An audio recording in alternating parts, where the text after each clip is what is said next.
Okay, guys, welcome. Thank you very much for joining us. B'ezras Hashem, tonight we're going to be learning Parashat Noach. And Baruch Hashem, as we say every year, whenever you study the parasha again, you always learn something new, something that you didn't know last year, and this year is no exception. Baruch Hashem, we all know the story of Noach and the flood, and there are always a lot of different questions that can be asked about it. But let's start from the beginning. Famous pasuk that we always quote, we always start off with, and I want to look at it from a little bit of a different angle tonight. It's interesting. It says the following: Ele toledot Noach. These are the offspring of Noach. Noach ish tzaddik tamim haya bedorotav. Noach was a righteous man. He was complete in his days, perfect. And says, Noach walked with God. Vayoled Noach shelosha banim. Noach gave birth to 3 boys. Et Shem, et Cham, et Yafet. He gave birth to Shem, Cham, and Yafet. I want to point out what the Midrash tells us, which is something that sheds a lot of light on Noach, I think. We know Noach was a very righteous man.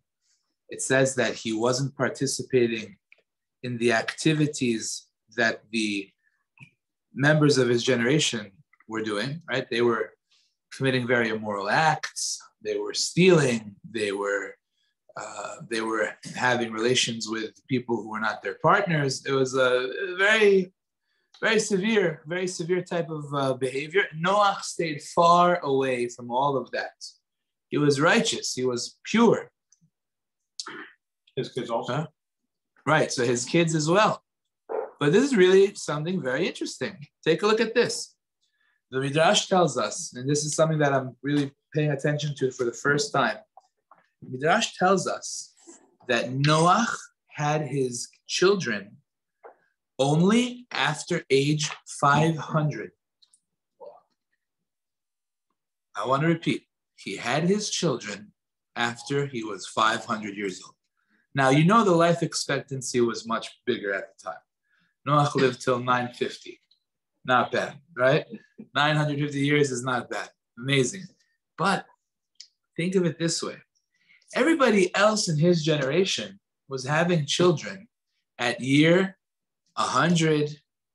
The oldest man, until we know, from what's recorded in the Torah, to have a child until Noach was 200 years old. By 200, everybody had kids. So if you're, 201, you're already considered old. Already considered old, and what's going on? How come you're not having children? You're 201 already. What's that? They managed at the age of 200 to start doing diapers at 200.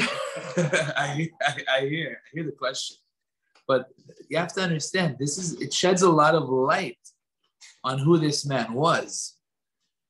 Here he is. He's married. By the way, it says he was married to one of the most beautiful women who ever lived.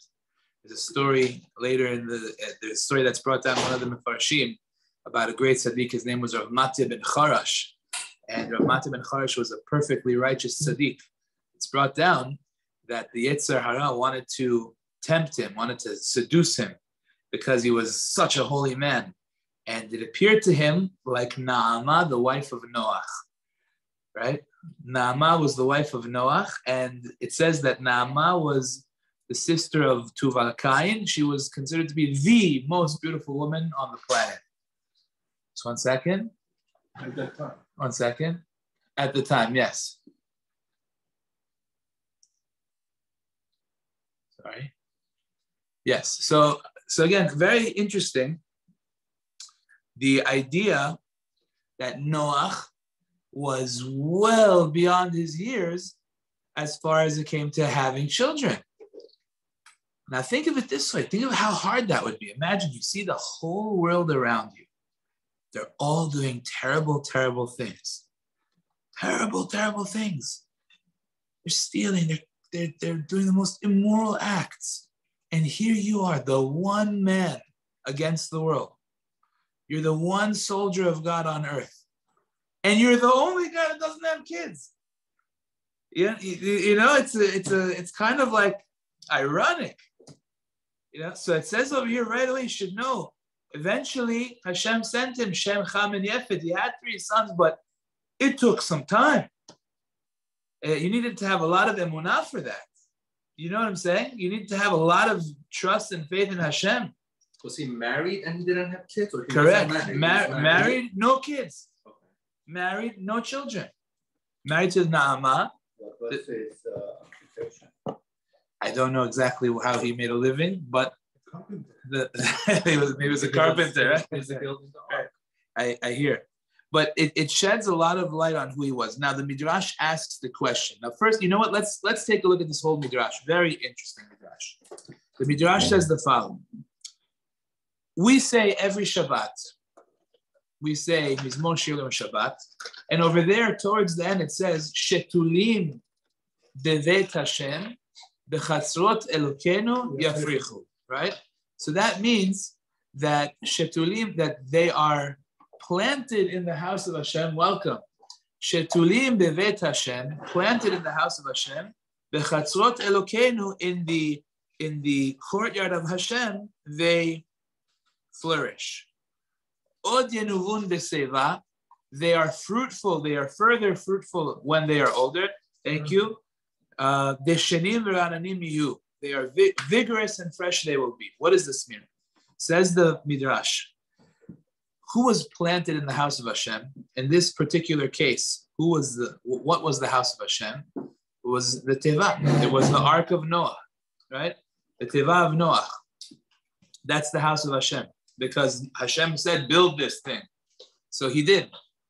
So this is considered the house of Hashem. So Noah was planted in the house of Hashem.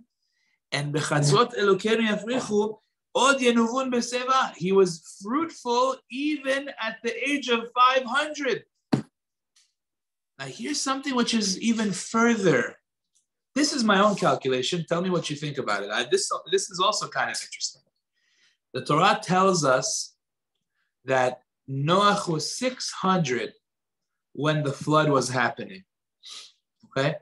Noah was 600 years old when the flood, and he had to put his children in, he had to put his wife in. 600 years old. Now, let's take a step back. How long was he building the Teva? Ariel, welcome. How long was he building the Teva? 40. It says 120 years he was building the Teva. So that means he started the project at 480. Now let's do the math. 480 is when he started the project. Hashem tells him, I'm gonna establish a covenant with you. You're going to be the one that I'm gonna save. You, your wife, your children, and their wives. Everybody's going on the Teva. Question, how old is he? 480. The Midrash just told us at what age did he have kids? 500. Look at this. This is another element to think about. Wait a second. Hashem is talking to Noah at age 480, telling him, you're going to go into the Teva, and your wife is going to go into the Teva, and your children are going to go into the Teva, and their wives are going to go into the Teva. And Noah is looking, what children? He doesn't have kids yet. I never even thought to realize that. He's starting to build the Teva. He doesn't even have kids yet. So it's another kind of thing to think about. Hashem, you're telling me that I'm gonna bring my kids into the Teva. Well, where are they? I'm already like 280 years past due for children.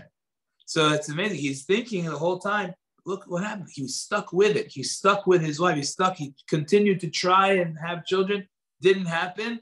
At 280, he's told, meaning at 480 rather, he's told that there's going to be a teva that you will bring your children and their wives into it. He didn't even have one kid yet. If you think about it, if this calculation is correct, it's an amazing thing. 600. That's how you went in. Yeah, the Pasuk says he was 600. I don't know. I didn't see any midrash about it, but this midrash says that the first child that he had, right? He first begot children at 500 years of age. What's the age difference between the kids? I'm sorry? Do we know the ages of the kids? I don't think so. No, I'm sure we could later on. The parasha does talk about it. Talks about when they first had their own children. Because then you had to have 3 kids and get married and all that stuff within 100 years. Yeah, correct. That's What's right. the health status? The health, like for example, today when a person has a certain age, Yeah. there's things that work less. Right. What was the health over there? I mean, if it was 500, is it equal to 50? I don't know. I don't know how it worked exactly, the comparison, what Was they it were for able like to do, at what 500 age, years, what like they were. age I don't know. Wait, but Hashem spoke to Noah out of a dream? You see, you have to understand, they were on the level of prophets at the time. In other words, Adam did something wrong. Hashem spoke right at him. Say, hey, what did you do? Cain killed Hevel. Hashem spoke right to Cain. What did you do? Right? Okay. So imagine a person today, he does something wrong, and then God comes right out and says, hey, what's the matter with you? We became more and more and more and more distant. The more we became, as humanity became more and more mundane and corrupted and running after things, physical pleasure. So we became more and more distant from Hashem. But Noach was still of that group that they still had a connection to Hashem, that he could have a direct relationship. It was quite amazing. So now, even during the Adam Rishon, there was so much chaos. okay, And chaos. still close to Hashem. It was different level. It was one mistake. It was still very close. It was one mistake. But what happened was, what the Mefarshim say, the Or Chaim HaKadosh says, Ketz kol basar ba lefanai. It says that Hashem says to Noach, the end of all flesh comes before me. Why? At the end of Parashat Bereshit, it says, B'shagam hu basar. Man reached the level of flesh, meaning mundane. The physical overpowered the spiritual by far. And therefore Hashem said they have to go, because the whole purpose of creation was that the spiritual should overpower the physical. And instead the opposite took place. So Hashem said, I got to wipe them all out. So once we went to such a low level, Hashem said, this is not what we should be doing, and we have to start over. But Noach still found favor in Hashem's eyes, and he was able to speak, and Hashem spoke to him directly. Asks the Midrash, why was Noach different? Why did Noach only have children first at age 500? Says the Midrash a very interesting thing. It says, Amar Rabbi Yudin, Ma tam kol dorot holidu le-100 shana ule-200 shana. Why is it all the previous generations before Noach, the latest they had a child was at 200, but this tzaddik, right? V'zeh holid le-500 shana, but he had children at 500 years of age. Ela amar Kadosh Baruch Hu, im reshaim hem, en retzoni she'ovdu b'mayim. Hashem said like this: if Noach's kids turn out to be wicked, so they're going to die in the flood. I don't want him to see his kids die in the flood. If Noach's children are going to be tzaddikim, then can you imagine how many kids he's going to have? Kids, grandkids, great-grandkids. You're going to have to build 5-6 tevot for them. Now, one teva already is taking 120 years. So to be involved in the construction of 4 or 5 arks, that's already a big tircha for Noach. And therefore, Hashem said, I don't want to put him through that. We'll hold off on his children, on his having children until he's 500. And therefore, his family will still be small. They all fit in one teva. That's what it says. Look at what the Gemara, what Midrash says. Midrash says, amazing. I'll read you the words. He says, if they're going to be wicked, they're going to die in the water. I don't want them to die in the flood. If they're going to be tzadikim, then should I make him have to go and make for all of his different grandchildren and great-grandchildren, all these different tevot, these different arcs? So therefore, kibesh hakadosh baruch hu ma'ayano, Hashem dried out his springs, so to say. In other words, he made him infertile. The holid la-500 shana, and he made him only begin having children at age 500. So first of all, I just want to point out on Noach's end, the level of faith that you have to have, if you're trying this already for 499 years, or let's say you only started at, I don't know, 20, 21, right? 400 and something years you're trying to have kids and it doesn't work. 400 years. And you still try at 500, that means you're a real tzaddik. You know, that's something very special. I never thought about that as far as Noach, but that's one point. I think over here, there's a big question. First of all, let's take a step back. What is it? Welcome. Baruch haba. Please have some sushi. So let's think about this. First of all, what does it mean? Obviously, Hashem knows whether or not his children are going to be tzaddikim or whether they're going to be reshaim, right? That's not a question. They're either reshaim, either tzaddikim, right? So what does it mean if they'll be tzaddikim, then Noach will have to build them tevot. And if they're going to be reshaim, they'll die in the flood. So obviously there's no doubt as far as Hashem is concerned. The point is that as far as we're concerned, Hashem either knew they're going to be reshaim and therefore they would die in the flood and he didn't want to have Noach see that, or Hashem knew that they're going to be tzaddikim and therefore that would mean that Noach would have to build a lot of tevot for them, and Hashem didn't want him to have to go through that. So therefore, he held off Noach's having children until 500, so that his family should still be small and fit in one teva. Okay, clear? That's how to understand this midrash. The big question the Farshim ask on the midrash is, the average person, if you would ask him, look, you have two choices. Let me present to you both your options. You're a tzaddik, you're not going to die in the flood. You have two options. Option number one is you get to have children at, let's say, age 200. You're going to have a lot of them. You're going to have children, grandchildren. Imagine how many generations you would see after 300 years of having kids, 400 years of having kids. It's a lot of kids. It's a lot of people, right? If they're all tzaddikim, you know what's going to be? You're going to have to save them all. That means that there's going to be a flood. You're going to need X amount of arks for how many kids? How many grandkids?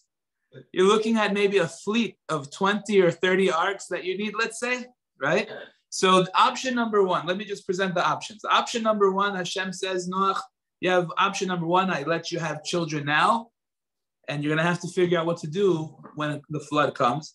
Option number two, I hold off on your kids, and you only start at 500, and then you only have, let's say, 3, and they're wives to put on the teva, and then you have them on the teva. You only have to, do 1.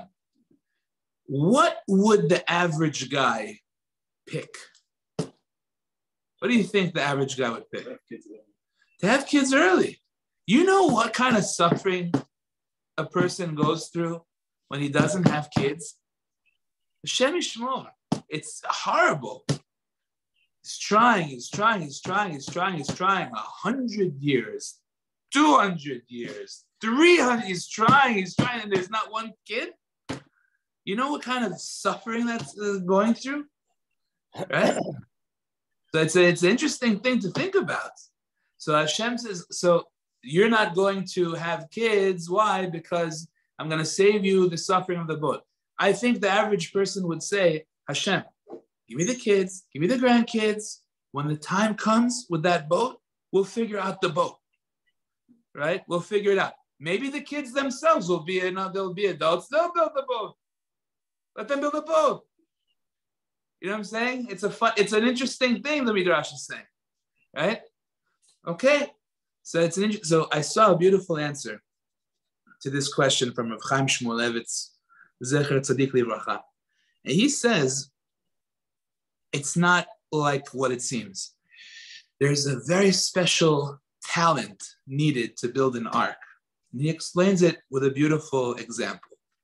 Elisha was the student of Eliyahu Navi. There was a boy that basically dropped dead and died. Elisha sent his messenger, his attendant named Gehazi, to save the boy. What was he supposed to do? Take my staff, my walking stick, put it on his face. He'll wake up. And that's what happened. Elisha didn't even need to be there. Why? Because Elisha was such a holy man that he was able to invest into this stick a tremendous amount of kedusha that could perform miracles.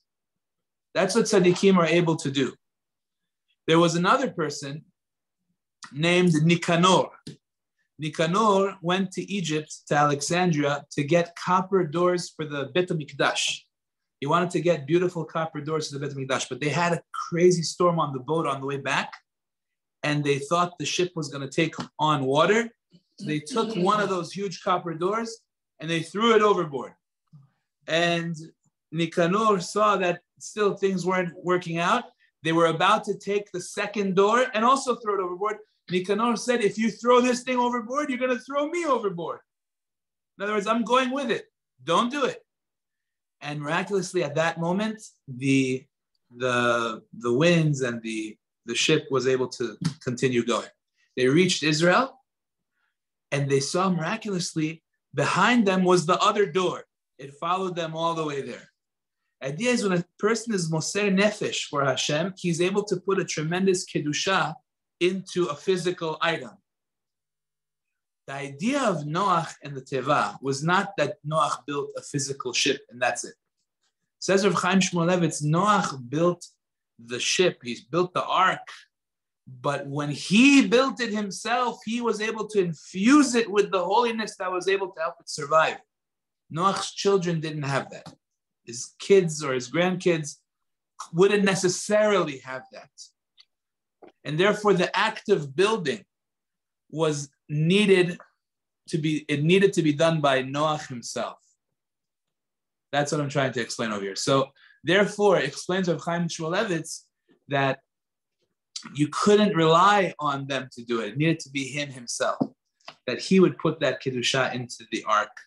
And therefore, Hashem didn't want to have him go through all of that because it would have been almost impossible for him to build 5, 6, 7, 20 more arks like that. Just impossible. Because it had to be him. It had to be himself, the one that would be the one to do it. Okay, so that was a very, I think, just amazing point about Noach that I never really paid attention to. So that's one thing that I want to talk about. Another thing, so we had a question? Yes. Mechila, yes. Noach's son, they were tzaddikim or Rishaim? So Noach had two that were great and one that wasn't not so great. Okay. He had Shem and Yefet. They were very good. Shem was top of the top. Yefet was in the middle. But Cham was unfortunately not the kind of guy we would want. From those two tzaddikim, there's going to be a lot of kids. So it's acceptable to make him being a baby after 500 years. But if you look very carefully, when Methuselah was alive, and other one, I think was 7 people, they were also tzaddikim. Thank you so much. Okay. The generation. Okay. When they were alive, Hashem didn't bring them up. After they died, yes. Hashem bring them up. Yes, Methuselah was the last one, Exactly. and then after his Shiva, that's when Hashem brought the flood. Correct. So, He lived the longest, 969. okay. Yeah. So if Noah's son, there are 2 tzaddikim, so you're going to bring more tzaddikim. So Hashem is going to bring them up. That's an interesting question. So the question that Mr. Ibrahim is asking is, maybe if Noach would have had more children, then there would be more tzaddikim in the world, and there would be no need for a flood. You know what? It must be that Hashem knew that maybe that wouldn't be the case, or I don't know. It's a good point. It's a good point. Okay. Yes. Noach a tzaddik? Yes. Noach was a tzaddik. Tami Maya Bedora Tav, is that something? Yeah, it says he was a tzaddik. He was righteous In his generation, though. Right. So the Rashi says, some say it means a positive thing, that if he would have been in the generation of tzaddikim, he'd be even greater. And some say, no, it just means that in this, next to these guys, he was, all that. But next to other tzaddikim, it wouldn't be the same. But be it as it may, we see that Noach was, if you're a prophet, if Hashem is talking to you, Hashem is saving you, there must be some level of righteousness that we're dealing with. Okay. The big question I think that everyone wants to know is, how do you fit every single type of animal into the ark? I'm talking here lions, elephants. It says the ark had 3 levels, and one of them was just for the garbage. So talking about one level for the elephants, another level for the people, another level for the garbage. How do you fit everybody in this thing? It's a very big question that all the Mefarshim grapple with this question. How big was the ark? So it actually gives you measurements. It's quite large. It's like a football field. But it doesn't seem like it's, it doesn't seem like it's a giraffe, neck height. It doesn't seem like that. I mean, it's kind of hard. You need an explanation for how everything fits, especially when there's so many types of birds and so many types of animals and so many different, it's just a lot of things going on. So I saw a couple of explanations. I'll share them with you. The first comes from the Ramban. The Ramban says that this was miraculous. The Ramban says that we're dealing here with certain things that the Gemara tells us. There's certain situations where the whole thing was a miracle. For example, it says in the Beit HaMikdash, when all the people stood in the courtyard, they were all very, packed tight. Everyone was tzafuf. It was very, almost claustrophobic. And then when they had to bow down by Hashem's name, there was room for everybody. So physically speaking, there's no room. But miraculously, there was room. Even though in the actual measurements of the space, you did not have enough room for that, but Hashem made it that it should happen. Same thing with the Aron Kodesh. The measurements of the Aron Kodesh don't work out with the measurements of the Holy of Holies, the Kodesh Kodeshim. It's the same exact size. There isn't enough room for the Aron Kodesh, but it was there. As a matter of fact, not only was it there, but the Kohen Gadol was able to walk around it in the Kodesh Kodeshim when it took up the whole room of the Kodesh Kodeshim. So the Ramban says it was one of those, right? It was one of those. That's what happened over here. Yes, there's room. Come on in. You look at the measurements and you don't see it, but Hashem made it that it's there. That's how the Ramban wants to learn. Okay, it was a miracle. The Ran wants to say something else. The Ran, Rabbeinu Nisim of Gerondi, he explains that no, you don't have to come onto a miracle. He wants to say an interesting explanation. He says Noach made sure to get children animals, meaning young animals, a young baby elephant, a young baby lion, a young giraffe. So they're all smaller. So he didn't have to worry about them multiplying because they were very little. That's number one. And he also didn't have to worry about them fitting because they were just much smaller. He made an effort to get the smallest type of that species. It doesn't say they have to be adults. He also makes an interesting claim, saying that when the Torah says the measurements that the Torah is dealing with are not the same that we normally consider. In other words, when it says the word amma, usually amma means 1.5 feet or 2 feet, depending on which opinion you're going with. It doesn't mean that. Says the Ran, amma means something else. It's the measurements that they were dealing with, let's say, in the time of Adam, which is totally different. In other words, much larger. So don't think that it's the same measurements that you're used to, because if you would think that, then you wouldn't have an explanation. You should know, number one, the animals were much smaller, and number two, the measurements were much bigger. That's how he wants to explain it. Okay, so we have two very interesting explanations from the Rishonim regarding this. Now, very important. Brought down that the men came in one place and the women came in a different place, meaning they had to come in separately. Men alone, ladies alone. Now, why? They have husband and wife. Why can't they come in together? So it explains in Rashi that they were not allowed to be together on the ark. The reason is because the world around them was suffering. The world around them was absolutely suffering. They were dying. And it was improper for husband and wife to be together on the ark while everybody else is dying around them. It's a very interesting concept. We find it in a bunch of places. We find that you have to have sensitivity to the people that are around you. It says that Yaakov Avinu told his sons to go down to Egypt for food while they had plenty of food. Very interesting thing. They had plenty of food, but the people around them, the sons of Ishmael and the sons of Esav, they didn't have food. So in order that the Jews shouldn't look like they are on top of everybody else, they should go down, right? But in a sense, there's a certain level of, either it's Ein Hara, or it could be also maybe a level of sensitivity to what's going on around them. As a matter of fact, it says the same thing about Yosef. Yosef would not have relations with his wife while there was a famine in Egypt, because there's a famine. People don't have food, right? They don't have food to eat. We can't have relations.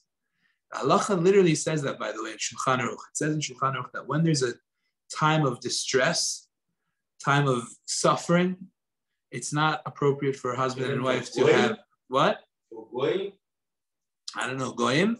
I'm not saying goyim, but Joseph was Jewish, so the Egyptian was Egyptian. Why he can? It's a good question. It's a good question. I don't know. Rabbi. That's a good question, but I don't know. I don't know how strict we are with this halakha today.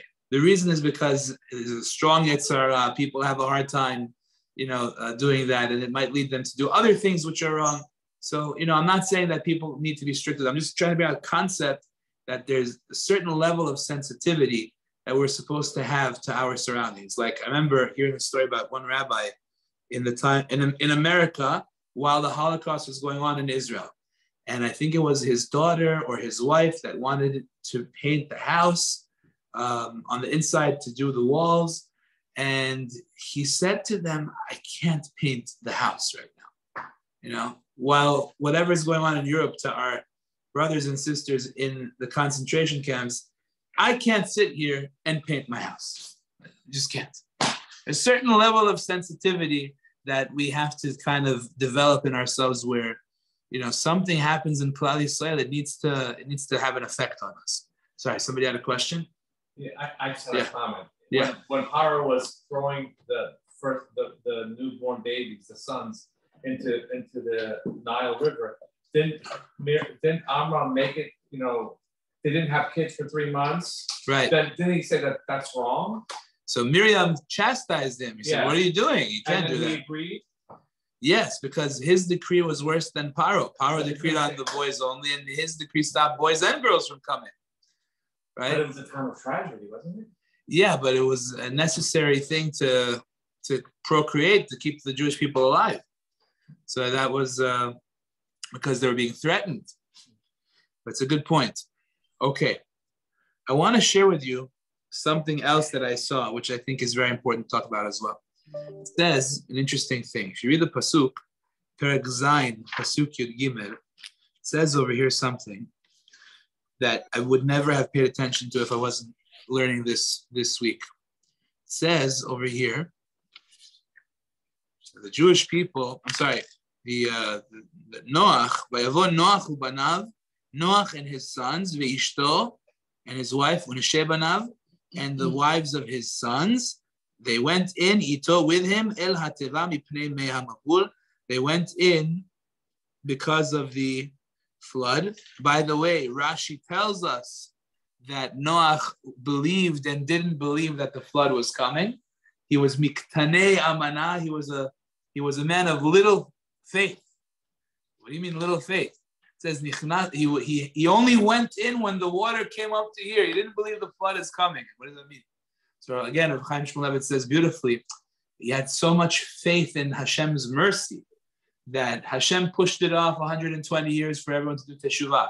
And Hashem pushed it off until Metushelach died and then had to wait after the Shiva of Metushelach.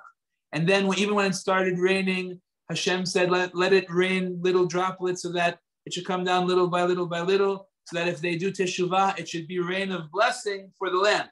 And still, Hashem wanted them to do teshuvah. So Noach said, okay, there must be another couple of minutes for them to do teshuvah. Until it actually was up to here, he didn't want to go in, but then he had no choice. He went into the teva.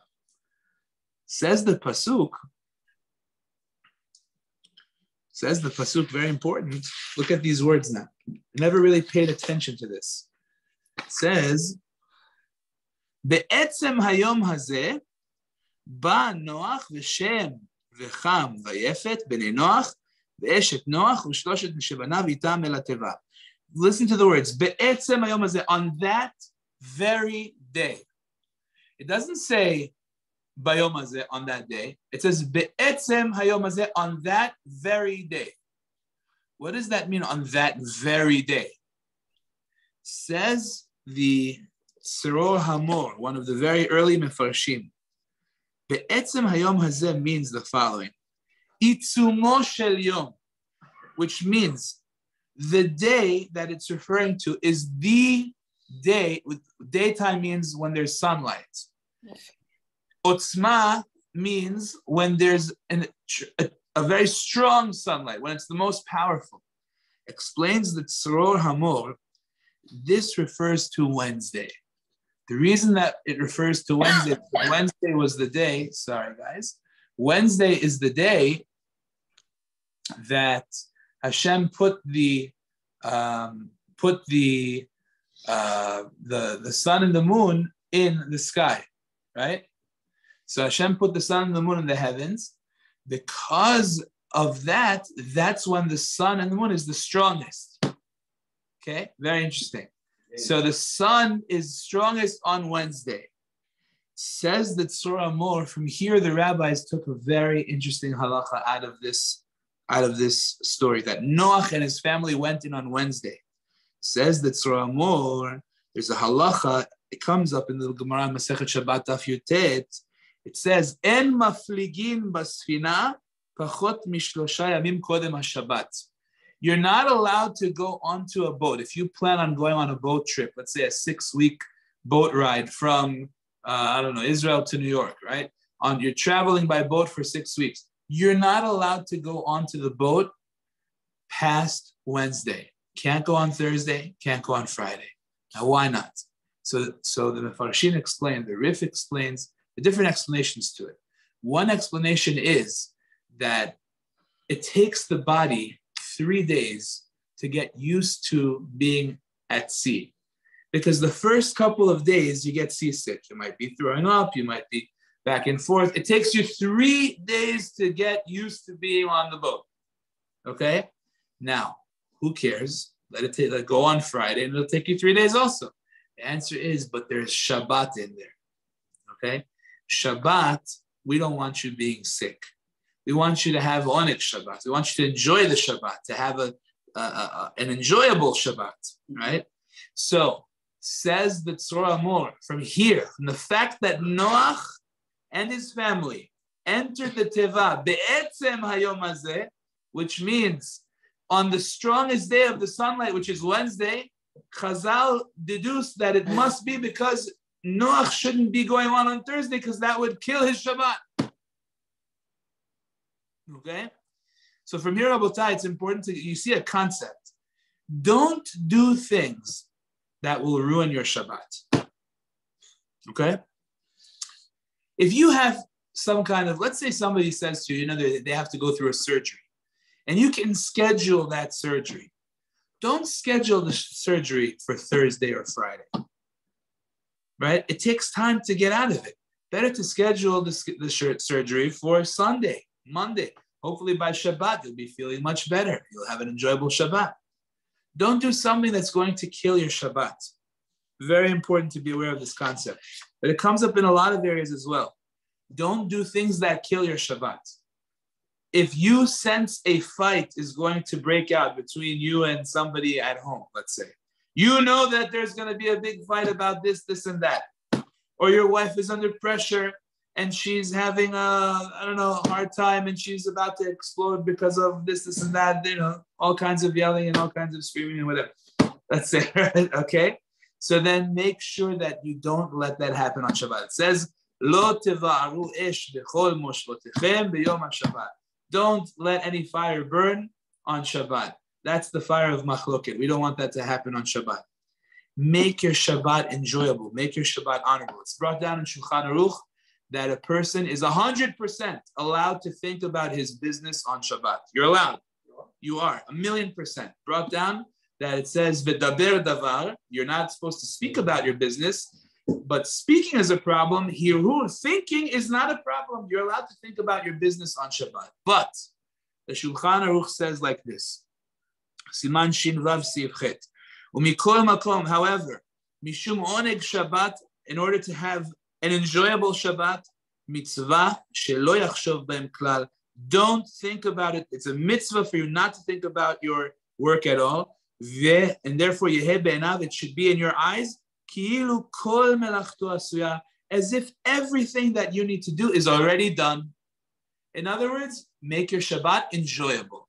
Don't put a stumbling block for yourself that's going to cause you to have a stressful Shabbat. If you know that something is going to be problematic, it's going to cause you an issue, whether it's like the surgery, whether it's going to be, God forbid, an argument, whether it's going to be the thoughts that you're thinking, and it's going to give you a stressful Shabbat, don't do it. That's why Noach went into the Teva when? On Wednesday. So that by the time Shabbat comes, he'll be accustomed to the sea and he'll be much better off. That's again the pshat from the Tzur Hamor.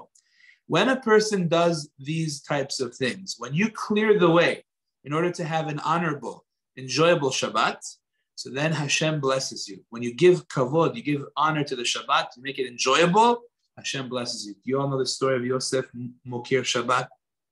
No? The Gemara tells us the story about Yosef Mokir Shabbat. He was a man, Yosef, he loved Shabbat. This is the story on Daf Kuf Yutet 119b in Maseret Shabbat. He used to buy the most delicious food for Shabbat, the best meat, the best fish, the best, whatever he wanted. He spent money on Shabbat. The rest of the week, no. Shabbat, yes.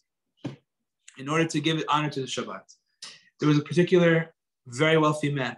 It's brought down that he was so wealthy, but he always used to go to astrologers. One day they told him that this man, Yosef, he's going to take all your money.